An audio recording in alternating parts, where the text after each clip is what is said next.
Bismillahirrahmanirrahim. System of linear equations. An equation of the form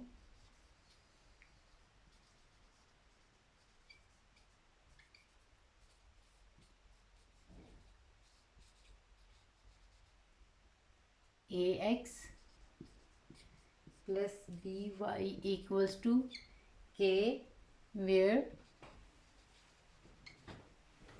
a is not equal to 0 and b is not equal to 0 and k is not equal to 0 is called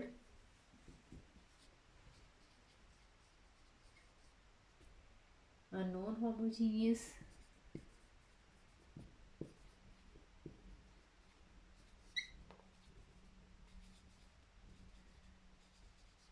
equation in two variables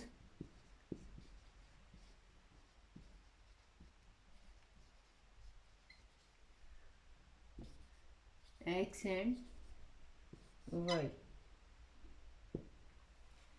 यानी कोई भी equation जो इस form की होगी a x plus b y equals to k, a और B और के ये कोई से कांस्टेंट है और एक्स वाई जो है ये वेरिएबल है, ए भी ज़ीरो ना हो, बी भी ज़ीरो ना हो और के भी अगर ज़ीरो नहीं है तो फिर हम कहेंगे कि ये नॉन होमोजीनियस इक्वेशन है टू वेरिएबल्स में एक्स और वाई में। ठीक है, अगर ये कांस्टेंट जो है यहाँ पे कांस्टेंट टर्म ज़ीरो होती तो ये होमोजीनियस इक्वेशन होती है, और अगर यहाँ पे ये जो कांस्टेंट टर्म है ये ज़ीरो होगी, ये भी फर्स्ट डिग्री की टर्म है, ये भी फर्स्ट डिग्री की टर्म है, यहाँ पे ज़ीरो होगा तो फिर ये होमोजेनियस इक्वेशन बन जाएगी। अब ये नॉन होमोजेनियस इक्वेशन है।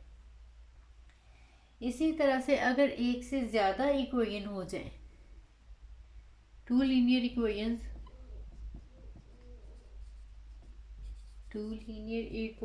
in the same two variables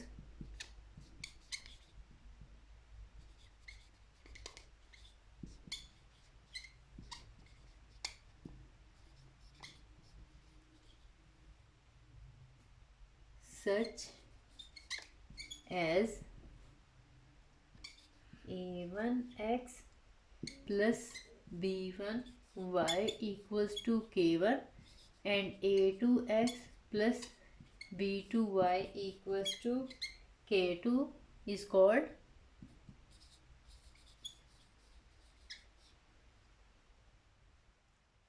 system of non-homogeneous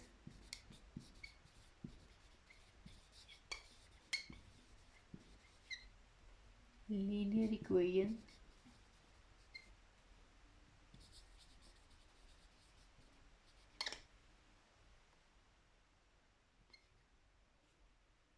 in the two variables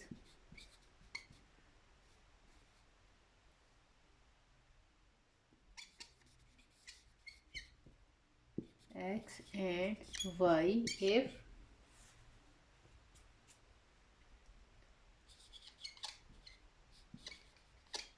constant terms k1 k2 are not both zeros।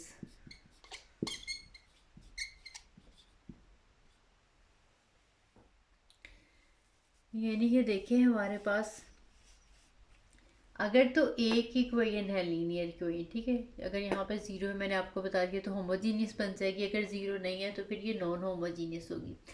अगर इसी तरह की टू इक्वेशंस हो जाए हमारे पास, जैसे a1x plus b1y equals to k है और a2x plus b2y equals to k2 है, तो फिर इसको हम सिस्टम ऑफ कहेंगे इक्वेशन। जब भी एक से ज़्यादा इक्वेशन हो तो उसको हम कहते हैं सिस्टम ऑफ इक्वेशंस।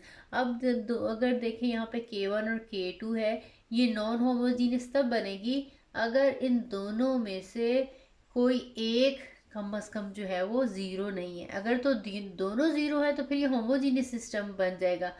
अगर ये दोनों ही नॉन ज़ीरो हैं, या सपोज यहाँ पे 3 है, यहाँ पे इस के की जगह पे सपोज 5 है, तो अब ये नॉन होमोजीनियस सिस्टम है। ठीक है, इनमें से एक ज़ीरो भी हो जाएगा तो ये सिस्टम जो है ये नॉन होमोजीनियस ही रहेगा। ठीक है, इसीलिए लिखा है कि if x and y constant terms k1 and k2 are not both zeros, के दोनों ज़ीरो नहीं है, दोनों में से एक ज़ीरो हो सकती है लेकिन दोनों ही टर्म ज़ीरो नहीं है, फिर इसको हम कहेंगे कि ये जो सिस्टम है ये नॉन होमोजीनियस लीनियर इक्वेशंस का सिस्टम है। और इसी तरह से अगर हमारे पास इक्वेशन है इस फॉर्म की ax plus b y plus c z equals to k, इसमें थ्री वेरिएबल्स हैं एक्स वाई एंड जी। जो पहले हमने क्वेश्चन की जो पहले हमने डेफिनेशन पढ़ी है उसमें हमारे पास एक्स और वाई वेरिएबल थे, अब ये थ्री वेरिएबल्स हैं हमारे पास। तो ये जो इक्वेशन है यहाँ पे अगर ये ए भी ज़ीरो नहीं है, बी भी ज़ीरो नहीं है, सी भी ज़ीरो नहीं है और के भी ज़ीरो नहीं है, तो फिर ये थ्री वेरिएबल्स में नॉन होमोजीनियस इक्वेशन। ठीक है, सपोज अगर देखें ये बी ज़ीरो हो जाता है तो फिर टू वेरिएबल रह जाते हैं। इसी तरह से कोई सा भी अगर सी ज़ीरो हो जाता है तब भी ये टू वेरिएबल रह जाएंगे, ए ज़ीरो हो जाता है तब भी ये टू वेरिएबल्स रह जाएंगे। इसलिए हमें कहना पड़ेगा कि ए भी ज़ीरो नहीं है, बी भी ज़ीरो नहीं है, सी भी ज़ीरो नहीं है और के भी ज़ीरो नहीं है। ये थ्री ज़ीरो अगर नहीं होंगे तो इसका मतलब है वेरिएबल थ्री हो जाएंगे, और अगर ये के ज़ीरो नहीं होगा तो इसका मतलब है कि ये नॉन होमोजीनियस है। अगर यहाँ पे ज़ीरो आ जाएगा तो फिर ये होमोजीनियस इक्वेशन बन जाएगी। ठीक है, इसी तरह से अगर इसी टाइप की हमारे पास थ्री इक्वेशंस होंगी, जैसे कि a1 x plus b1 y plus c1 z equals to k1 and a2 x plus b2 y plus c2 z equals to k2 and similarly a3 x plus b3 y plus c3 z equals to k3। इसमें ये जितने भी a's हैं, b's हैं, c's और ये k's, ये सारे कांस्टेंट नंबर है कोई से भी।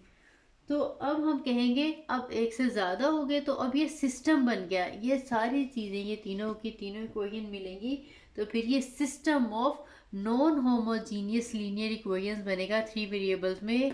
इनमें से एटलीस्ट एक जो है नॉन ज़ीरो होना चाहिए, k1 k2 k3 में से कम एक भी अगर नॉन ज़ीरो है तो फिर ये नॉन होमोजीनियस बन जाएगा। ठीक है, चाहे सारे के सारे नॉन ज़ीरो, लेकिन अगर ये तीनों के तीनों ज़ीरो हो जाते हैं तो फिर इस सिस्टम को हम होमोजीनियस सिस्टम ऑफ इक्वेशंस कहेंगे, नॉन होमोजीनियस सिस्टम नहीं कहेंगे। अगर इन सारी जगह पे ये भी ज़ीरो हम लिखते हैं और ये भी हम ज़ीरो लिखते हैं और यहाँ पे भी ज़ीरो कर दें तो ये अब ये जो हमारे पास सिस्टम है ये हमारे पास होमोजीनियस सिस्टम है। ठीक है, इनमें अगर एक भी नॉन ज़ीरो आ जाएगा तो नॉन होमोजीनियस, दो अगर नॉन ज़ीरो आ जाए तब भी नॉन होमोजीनियस, तीनों नॉन ज़ीरो आ जाए तब भी नॉन होमोजीनियस। लेकिन होमोजीनियस होने की कंडीशन ये है कि ये जितने कांस्टेंट है ये सारे के सारे ज़ीरो होने चाहिए। ठीक है, अब इस किसी भी सिस्टम को हम कहेंगे कि ये कंसिस्टेंट है अगर इसका सोल्यूशन पॉसिबल है। ठीक है, कोई भी सिस्टम है जैसे आप टू इक्वेशंस होती हैं उसको सॉल्व करके उसका सोल्यूशन निकालते हैं, इसी तरह से ये तीन इक्वेशंस हैं इनको सॉल्व करेंगे, तीनों वेरिएबल्स के जो आंसर होंगे वो इसका सोल्यूशन होंगे। तो अब किसी भी सिस्टम का पॉसिबिलिटी होती है या तो उसका सोल्यूशन नहीं निकल रहा है या उसका सोल्यूशन निकल रहा है, या यूनिक सोल्यूशन निकल रहा है या इसके ज़्यादा सोल्यूशन निकल रहे हैं। अगर तो सिस्टम का सोल्यूशन जो है वो एग्जिस्ट करता है, पॉसिबल है, तो हम कहेंगे ये जो सिस्टम है ये कंसिस्टेंट सिस्टम है। ठीक है, कोई भी इक्वेशंस का सिस्टम जो हम कहेंगे अगर उसका सोल्यूशन पॉसिबल है, चाहे वो यूनिक हो चाहे उसके इन्फिनिट सोल्यूशन हो, लेकिन उसका सोल्यूशन एग्जिस्ट करता है, तो फिर हम कहते हैं कि जो ऐसा सिस्टम है कंसिस्टेंट सिस्टम है, कंसिस्टेंट। ठीक है, और अगर उसका सोल्यूशन पॉसिबल ही नहीं है, अभी जैसे हमने निकालने सीखे थे इनके हम डिटर्मिनेंट्स निकाल रहे थे, ये k1 k2 k3 वाले सिस्टम की भी हम बात करें, इनके हम सोल्यूशन निकालेंगे, जो होमोजीनियस उसका भी निकालेंगे, उसका और मेथड से हम निकालते हैं, और जो नॉन होमोजीनियस सिस्टम है उसका हम और मेथड से निकालते हैं। तो अभी हम कंसिस्टेंसी की बात कर रहे हैं। अगर इसका सोल्यूशन पॉसिबल ही नहीं है, जैसे देखें इस तरह का आपने मैट्रिसेस के जरिए जो है इक्वेशंस के सिस्टम को सॉल्व करना सीखा होगा। मैट्रिक में जो है हम टू इक्वेशंस वाले तो आपने किए ही होंगे, उनको हम क्रैमर रूल से भी सॉल्व करते हैं या उसका एडजॉइंट लेके इन्वर्स वाले मेथड से भी करते हैं। तो लेकिन वो जब भी पॉसिबल है अगर इनके कोफिशिएंट की मैट्रिक्स जो है वो नॉन ज़ीरो आती है, यानी कोई भी सिंगुलर जो मैट्रिक्स होता है उसका हम सोल्यूशन नहीं निकाल सकते, उसका सोल्यूशन पॉसिबल ही नहीं होता। तो ऐसा सिस्टम जो होगा वो इनकंसिस्टेंट सिस्टम होगा, यानी ऐसा सिस्टम जिसका सोल्यूशन पॉसिबल ही नहीं है, ऐसे सिस्टम को हम इनकंसिस्टेंट सिस्टम कहेंगे।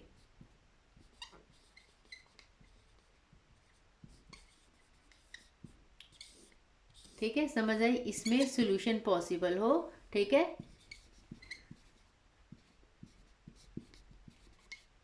पॉसिबल आइदर यूनिक और इन्फिनिट। इन्फिनिट वाली सोल्यूशन हो या यूनिक सोल्यूशन हो, लेकिन होता वो कंसिस्टेंट है जिसमें सोल्यूशन नॉट पॉसिबल या सोल्यूशन डज नॉट एग्जिस्ट।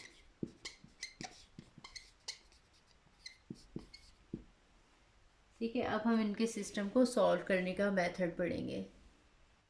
अब अगर हमारे पास होमोजीनियस सिस्टम हो, ये देखिए इसमें ये सारे के सारे वेरिएबल जो है, ये कांस्टेंट टर्म जो है वो ज़ीरो होगी, इनका अब ये जो सोल्यूशन होगा एक ज़ीरो ज़ीरो ज़ीरो लाजमी, जितने भी जो है वो होमोजीनियस सिस्टम होंगे उनका एक सोल्यूशन जो है वो ज़ीरो ज़ीरो ज़ीरो, यानी जितने भी वेरिएबल्स होंगे उनके आंसर ज़ीरो ज़ीरो जो है अगर हम लगाएं तो ये इन सब का कंबाइंड सोल्यूशन भी होगा। जैसे सपोज इसमें देखें A1 जो एक्स की वैल्यू भी ज़ीरो लगा दें, वाई की वैल्यू भी ज़ीरो, जी की वैल्यू भी ज़ीरो, तो zero plus zero equals to zero, ये सारी इक्वेशंस को सेटिस्फाई करेगा। ठीक है, इसका मतलब ये है कि जितनी भी होमोजीनियस इक्वेशन होंगी या होमोजीनियस सिस्टम होंगे उन सब का सोल्यूशन जो है वो zero zero zero. That mean ये फर्स्ट जैसे हम टू हो तो हम ऑर्डर्ड पेयर की फॉर्म में लिखते हैं, ये थ्री पेयर, तो इसमें भी ये भी ऑर्डर्ड ट्रिपल्स की फॉर्म में हम लिखेंगे। पहली वैल्यू जो है ये एक्स की है, ये दूसरी वैल्यू वाई की, और तीसरी वैल्यू जो है ये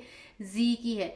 ये जो सोल्यूशन है इस जितने भी होमोजेनियस थ्री वेरिएबल में सिस्टम होंगे उनका सोल्यूशन होगा, इसको हम कहेंगे कि ये ट्रिवियल सोल्यूशन है। एक्स भी ज़ीरो, वाई भी ज़ीरो और जी भी zero, this is called trivial solution.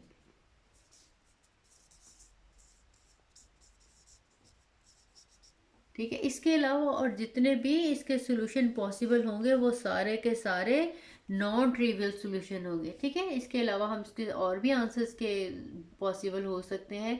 तो जितने भी इसके अलावा इसके आंसर्स होंगे, सपोज देखें अगर एक्स का आंसर नेगेटिव वन है, वाई का आंसर जो है वो पॉजिटिव वन है, जी का आंसर जो है वो इस तरह की इक्वेशन जो है, सपोज जैसे देखें x minus y plus z equals to zero, देखें इसका कोई और सोल्यूशन भी जो है वो निकल सकता है। अगर हम एक्स की वैल्यू जो है सपोज देखें यहाँ पे आंसर आ जाए टू, इसका आंसर आ जाए नेगेटिव वन, और इसका आंसर जो है ये भी जी का, वाई का आंसर पॉजिटिव वन हो, जी का आंसर भी पॉजिटिव वन हो, तो देखें ये सोल्यूशन जो है वो ज़ीरो ही आएगा। इसका मतलब इस इक्वेशन का सोल्यूशन जो है ये टू वन और वन भी हो सकता है। ठीक है, ये इसको इसी तरह से बाकी इक्वेशंस को भी, ये तीन जो भी सोल्यूशन होगा वो तीनों की तीनों इक्वेशन को सेटिस्फाई करेगा। मैंने जनरल एक इक्वेशन के लिए बताया है कि ज़रूरी नहीं ज़ीरो ज़ीरो ज़ीरो ज़ीरो तो सेटिस्फाई करेंगे। देखिए एक्स की वैल्यू भी ज़ीरो लगा दें, वाई की भी ज़ीरो, जी की भी ज़ीरो, वो तो इसको सेटिस्फाई हर सूरत में करेगी जितने भी होमोजेनियस सिस्टम होंगे।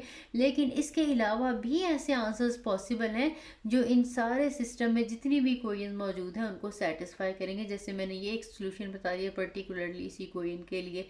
ठीक है, तो ऐसे जितने भी सोल्यूशन होंगे ज़ीरो ज़ीरो ज़ीरो के अलावा उन सारे सिस्टम को हम नॉन ट्रिवियल सोल्यूशन कहेंगे।